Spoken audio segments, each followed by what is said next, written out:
Hello दोस्तों, नमस्कार सबको। छोटों को प्यार मेरा। आज है देवी भागवत का लास्ट दिन है, तो समापन है आज।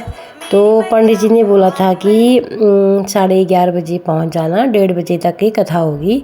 उसके बाद क्यों भोग लगाना ये वो रहेगा। तो हम लोग, दीदी और मैं और भी लोग चले गए साथ में। और दिन की तरह वैसे रोज़ मैंने माँ भगवती माता के दर्शन किए। तो दर्शन करने के बाद आज तो हवन भी हुआ था मंदिर में।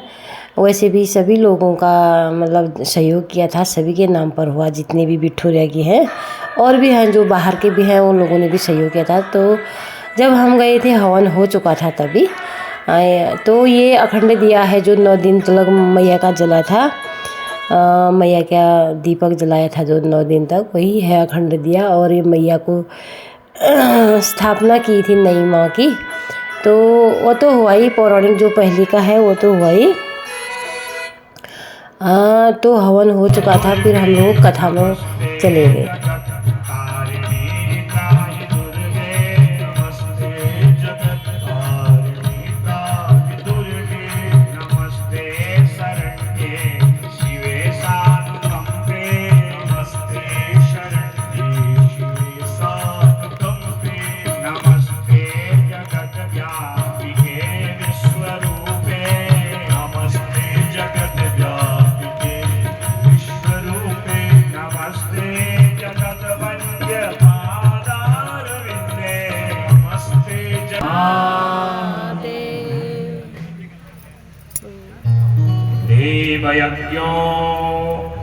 ब्राह्मणा जगदम्बा को नमन करते हुए अपने पूज्य माता पिता सदगुरुदेव इष्ट परम आराध्य को नमन करते हुए, यज्ञ नारायण भगवान को नमन करते हुए, आप सभी के हृदय में विराजमान शक्ति स्वरूपा भगवती को नमन करते हुए, संत ब्राह्मण मंडली को नमन करते हुए, कलिमल से पावन करने वाली भगवती के दिव्य मणिद्वीप लोक का वास कराने वाली माँ पराम्बा जगदम्बा के चरणों में अनुराग प्रेम प्रकट करने वाली परम मंगलमयी श्रीमद् देवी भागवत महापुराण नवाह ज्ञान यज्ञ कथा का आज विश्राम दिवस है।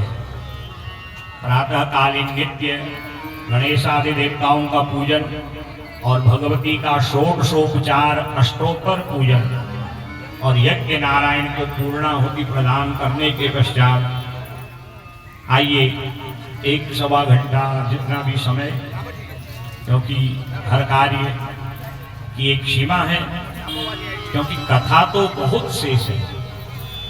हरि अनंत हरि कथा अनंता कहि सुनहि जेहि सब विधि संता। यदि मैं आज से भी आपको 9 दिन और सुनाना शुरू करूं ना, फिर भी देवी भागवत की कथा को कोई पूर्ण नहीं कर सकता। 18,000 श्लोक देवी भागवत में हैं, 318 अध्याय हैं, 12 स्कंद हैं। अगर ये किसी को कंठ भी हो जाए, वो ये दावा नहीं कर सकता कि 9 दिन में मैं संपूर्ण देवी भागवत सुना दूंगा, क्योंकि 6-7 घंटा जब देवी भागवत के 18,000 श्लोकों का नित्य पाठ हो, तब 9 दिन में देवी भागवत का केवल मूल जो श्लोक हैं, जो पाठ पारायण है, वही होता है। और हम नित्य 3-3.5 घंटा कथा सुन रहे हैं, तो उसमें श्लोक भी सुनाना है, थोड़ा सा संकीर्तन भी होना है और कथाकित भी होना। तो विद्वान अपनी अपनी शैली में कुछ प्रसंगों का विस्तार करते हैं, कुछ प्रसंगों को संक्षेप में सुनाते हैं और कुछ कथाओं का स्पर्श करके आगे बढ़ते हैं। यही कथा की मर्यादा है। ये नवाह यज्ञ का एक सिद्धांत है कि भगवती पराम्बा जगदम्बा का दिव्य चरित्र आप 8 दिन से श्रवण कर रहे थे, और मैंने जो मेरे गुरुदेव भगवान की कृपा से प्राप्त किया, मेरे माता पिता, मेरे इष्ट की कृपा से जो मुझे प्राप्त हुआ, ये सब विद्वान ब्राह्मणों के आशीर्वाद, संतों के आशीर्वाद से और आप जैसे रसिक श्रोताओं के प्रेम से जो मुझे व्यक्त करने का अवसर मिला, तो मैंने तो आपको मात्र अल्प ही सुनाया, बहुत एक सार रूप में ही श्रवण कराया। और अगर मैं कहूं कि मैं आपको पूरी कथा सुना सकता हूं, ये मेरा अल्प ज्ञान होगा। लगभग 35-37 वर्ष से इस कथा यात्रा में हूं और निरंतर इस कथा को सुनाने का प्रयास करता हूं। सौभाग्यारोग्य संपदः शत्रुहानि सदा मोक्षः स्तूयसे सान किंजनैः। जिस भगवती की कृपा से ऐश्वर्य, धन, पुत्र, संपत्ति, यश, मान, बड़ाई मिलती है, संसार के लोग उसके चरित्र को छोड़ के भोग विलास में क्यों आसक्त होते हैं? और जो संसार के ही कर्मों में लगा रहता है, फिर 84 लाख योनियों में उसको बार बार भटकना पड़ता है। पुनरपि जननम पुनरपि मरणम पुनरपि जननी जठरे शयनम। फिर मां के गर्भवास का दुख, नरकों की यातना, 84 लाख योनि कुकर शूकर आदि बन करके भटकना पड़ता है। और जो देवी के पावन चरित्र को सुन करके जीवन में उसका अनुकरण करते हैं। ये 9 दिन की कथा में कोई न कोई हमारे हित की बात तो अवश्य हुई होगी और हमारे अंदर सारे गुण भी नहीं होंगे। मैं ही आपको कथा सुना रहा हूं और लगभग 35 वर्ष से कथा ही सुना रहा हूं, तो कुछ न कुछ कमियां तो अपने अंदर भी होंगी ना हमारे।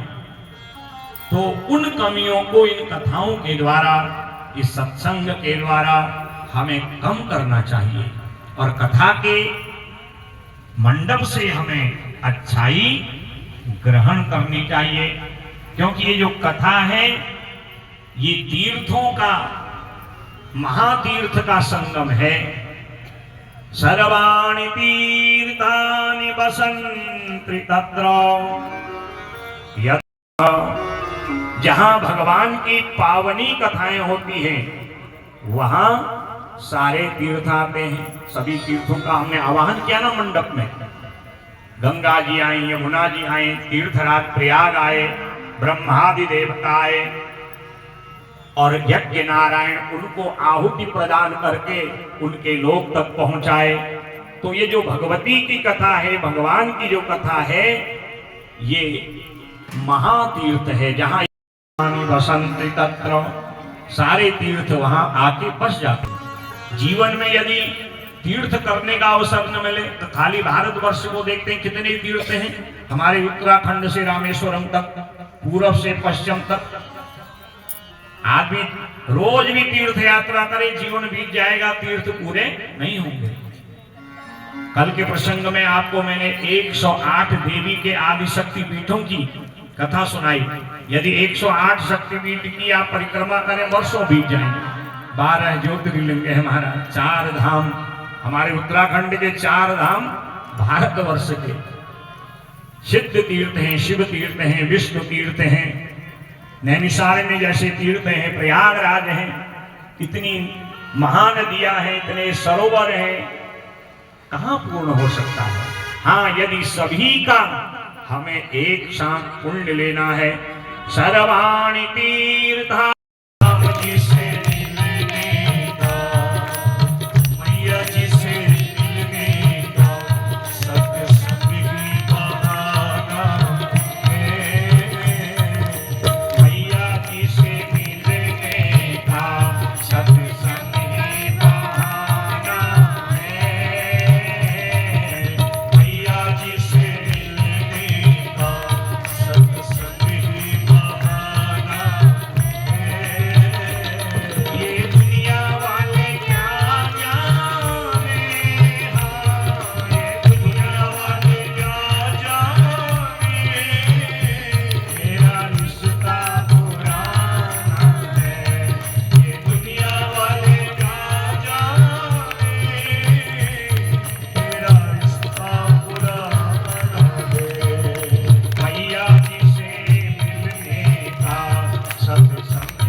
ढूंढा उसे,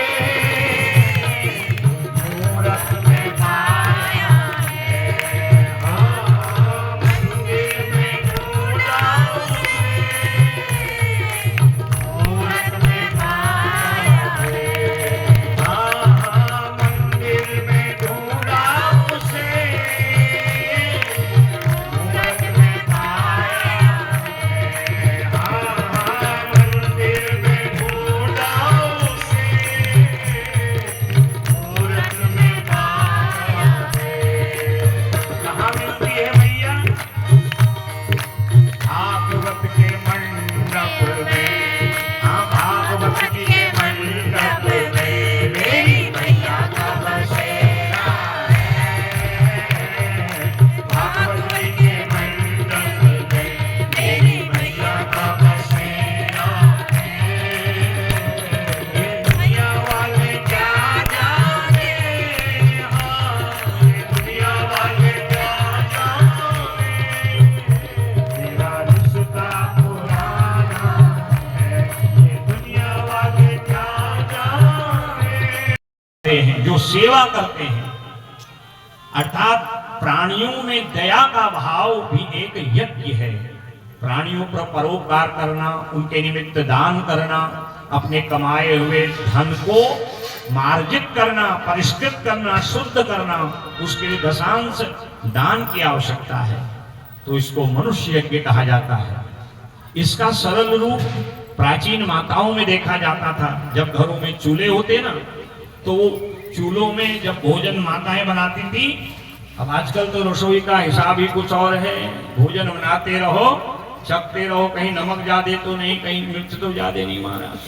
अब पतिदेव भी गुस्सेले हैं, कहीं मिर्च नमक ज्यादा होगी तो हमारा सारा हिसाब गड़बड़। इसलिए माताएं पहले ही अब चखे हुए वस्तु का कहीं भगवान को भोग थोड़ी लगता है। तो पुराने समय माताएं बहुत पढ़ी लिखी नहीं होती थी, पर उनको बड़ा ज्ञान होता था। तो उस भोजन को 5 बार वो चूल्हे पे डालती थी। अगर यहाँ पर सयानी माताएं बैठी होंगी या किसी ने अपनी सास आदि को देखा होगा, माता जी को देखा, हमें तो याद है हमारी माता जब भोजन बनाती थी 5 बार चूलिका में डालती थी। और यहाँ भागवत जी में लिखा है न चूल्याम नायसे पात्रे, तो वो 5 बार उसमें भोजन अर्पण करती थी। अगर कोई कमी बेशी रह जाती वो पंच यज्ञ की श्रेणी में आता था। और वो जो रसोई में बना है उसमें और भी स्वाद हो जाता था। आज आप लोग कितने मसाले डालते हो, कितने प्रकार के खाद्य पदार्थ बनाते हो, उतना स्वाद लगता है हमारा। मैं परसों श्रीमान निर्मल जी को बता रहा था कि हम जब पढ़ते थे कभी कभी भरपेट भोजन की भी बहुत कमी होती थी, पर माँ बाबू जी को अभी ये नहीं बताया कि भाई कुछ कमी है, क्योंकि स्वाध्याय करना था, अपने लक्ष्य को प्राप्त करना था। और उस समय जो हमारा स्वाद था उस रूखे सूखे अन्न में, मैं आपको बता रहा था ना परसों, एक दिन वो सुंदर मटर की खिचड़ी बनाई ना, उसमें ज्यादा मसाला था ना भूनने को कुछ था महाराज। और वो जो स्वाद था, क्योंकि स्वाद में एक तो भाव था जो हम बना रहे हैं प्रभु अर्पण समझते हैं। दरवाजा अलग लगा है, गेट अलग लगा है, उसमें बड़ा ताला लगा है, दरवाजे पे वो भौंकने वाला काटने वाला अलग लगा है। क्या खाक हमारे घर में अतिथि संत आएगा महाराज। सीसीटीवी कैमरे अलग लगे हैं महाराज। हाँ, किससे मिलना है किससे नहीं मिलना है, बड़े कोठियों की तो हिसाब ही कुछ और है महाराज। और द्वार पर वो चौकीदार भी खड़ा होता है, इंक्वायरी करता है। तब कहीं बाबूजी अंदर से आते मिलने की इच्छा हो, वैसे में कौन संत ब्राह्मण अतिथि घर में जाएगा महाराज। तो हमारे शास्त्र में लिखा है कि जिसके घर में अतिथि आते हैं वो घर तीर्थ बन जाता है, और जिसके घर से अतिथि प्रसन्न होके जाता है वो अपने सारे पुण्य को उस घर में छोड़ जाता है, उस घर की दरिद्रता को दूर कर देता है। और जिसके घर से ब्राह्मण संत अतिथि माता पिता रुष्ट होके जाते हैं, शतस्मै दुष्कृतम दत्वा, वो अपने सारे पापों को उस घर में छोड़ जाता है। पुण्य मादाय गच्छति, उस घर के पुण्य को ले जाता है। गौतम महात्मा अतिथियों का देव रूप में स्वागत करते हैं। अतिथि देवो भवो, मातृदेवो भवो, पितृदेवो भवो, आचार्य देवो भवो। इस लोगों का दूर दूर से आए हुए हल्द्वानी के लोगों का धन्यवाद करता हूँ, साधुवाद करता हूँ। आप आए और निरंतर 3-3.5 घंटा आपने भक्ति भाव से भगवती का ये दिव्य भाव श्रवण किया और मैंने अपनी अल्प बुद्धि के द्वारा सरलता से आपको इस कथा को सुनाने का प्रयास किया। हाँ, मेरे उच्चारण में, बोलने में, व्यवहार में यदि कोई आपको कमी लगे तो उसको आप दक्षिणा रूप में यहीं छोड़ जाना। और इस कथा से यदि कुछ लगा आपको जीवन में मेरा परिवर्तन होगा, मेरा कल्याण होगा, तो देवी भागवत के आशीर्वाद के रूप में आप लोग इस कथा को ले जाएंगे। हमारे जितने भी सहयोगी यजमान हैं जो पहले दिन से पूर्णाहुति तक सहयोग किए, मैं उन सभी सपत्नी यजमानों का भी धन्यवाद करता हूँ। मेरे सहयोगी जितने भी विद्वान हैं, मूल पाठ देवी भागवत के 18,000 श्लोकों का पारायण करने वाले श्री उमेश चंद्र त्रिपाठी जी, इस यज्ञ के ब्रह्मा श्रीमान मनोज कांडपाल जी, हमारे संगीत की मधुर धुन आप तक पहुंचाने वाले श्री भास्कर जोशी जी, ये हमारे उत्तराखंड के उच्च कोटि के संगीत गायक हैं और आग्रह करके समय दे ही देते हैं। और हमारे श्रीमान हिमांशु जोशी जी, ये बहुत पहले से मेरे साथ सहयोग करते हैं। अभी ये आचार्य कुलम पतंजलि में अपना जो है अपनी सेवा प्रदान कर रहे हैं, वहाँ अभी ये सेवा कर रहे हैं, वहाँ नौकरी लग गई है। तो इनका भाव था कि गुरुजी यदि दिवाली की मेरे को 10-12 दिन की छुट्टी है, तो मैंने कहा मेरे लिए तो बहुत पुण्य का अवसर है, आप आइए। और इन्होंने समय निकाल के यहाँ सुंदर तबले की धुन में इस भागवत के संगीत को सजाया। और हमारे श्रीमान मोहन मुरली वाले जी, उनको बहुत अत्यंत आवश्यक पारिवारिक कोई एक ऐसी कार्य हो पड़ गया था, रातों रात उनको चंडीगढ़ जाना पड़ा, तो और सदा वो मेरा सहयोग करते हैं, तो मैं उनका भी धन्यवाद करता हूँ। हमारे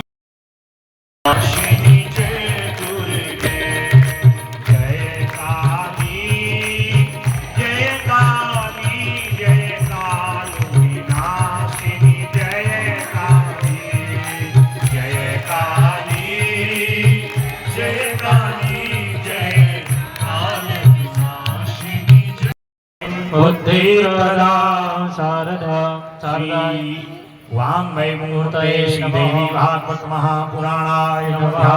समर्पयामि सर्वोपचारार्थे गन्धाक्षरपुष्पाणि समर्पयामि। ॐ पावकानः सरस्वती वाजे भृवाजिनी वसी जतियं वस्तु धियासु।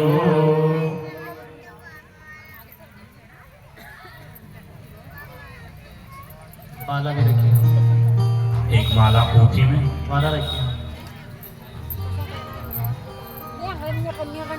वाङ्मय मूर्ते अलंकरणार्थे पुष्पमालिकां समर्पयामि। करोमि सरस्वती महाभागे विद्ये कमलोचने विश्वरूपे विशालाक्ष विद्यां देहि नमोस्तुते। व्यास पूजन नमो स्तुते व्यास विशाल बुद्धे फुल्लारविंद नेत्र येन त्वया भारत तैलपूर्ण प्रज्वालितो ज्ञानमय प्रदीपः। व्यासाय नमः, सुखाय नमः, सौनकादिभ्यो नमः। पुष्पमालिका माला बजाएं।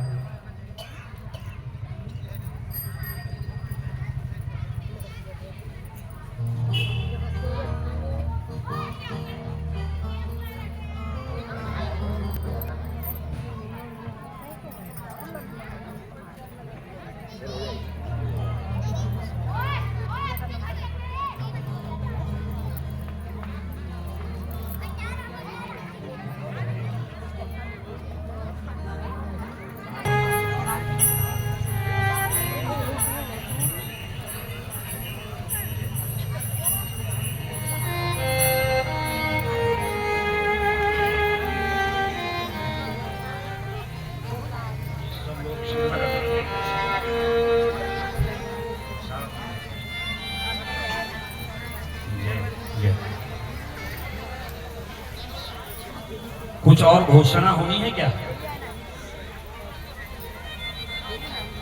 आरती होनी है इसके बाद?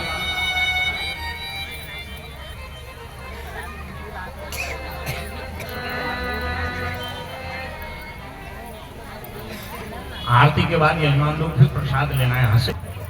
परम पूजनीय व्यास जी,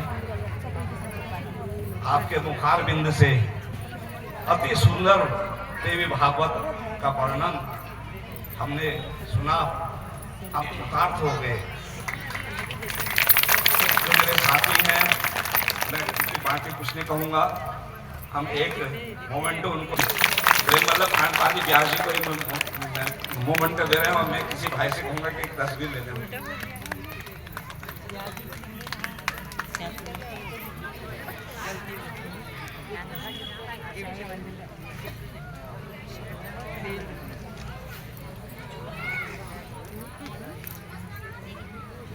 हमारे द्वितीय व्यास जी त्रिपाठी जी से अनुरोध करूंगा कि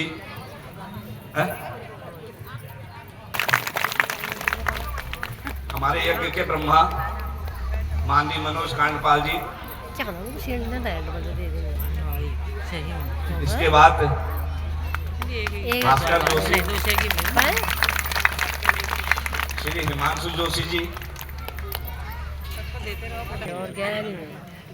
हमारे कांडपाल जी,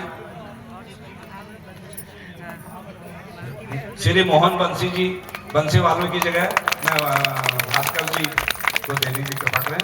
इसी के साथ मैं चलते रहो।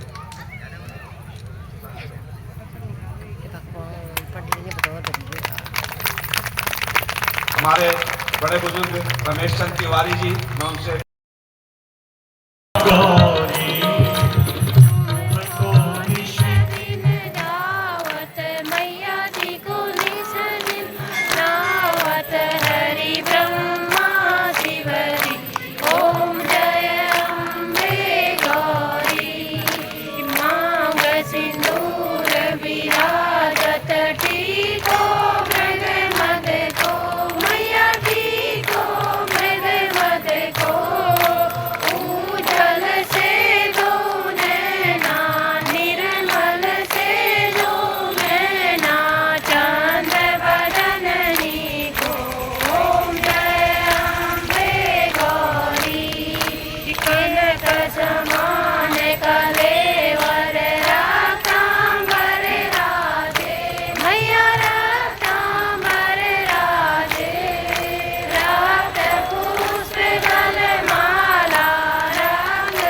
फलोला गिरो मैं मेरो नंदलाल तुम्हें बुरूल कबर मत करो फलोला गिरो मैं मेरो नंदलाल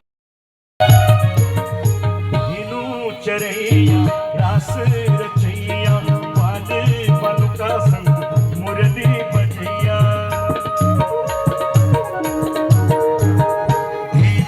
चरैया रास रचैया वाले बन का संग मुरली बजैया मुरली की धुन में मस्त छने बानवा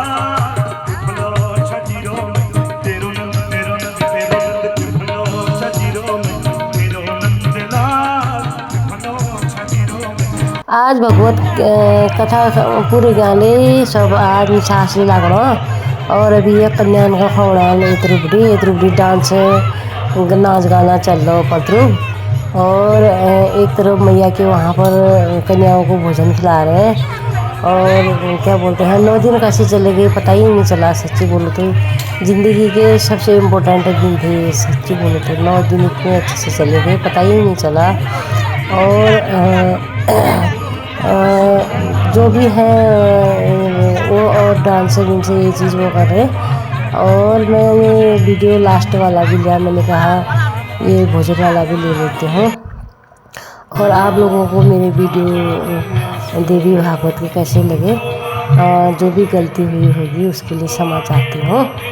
और आप सभी लोगों की मनोकामना करें देवी माँ भगवती माता। जय माता दी, जय माता दी।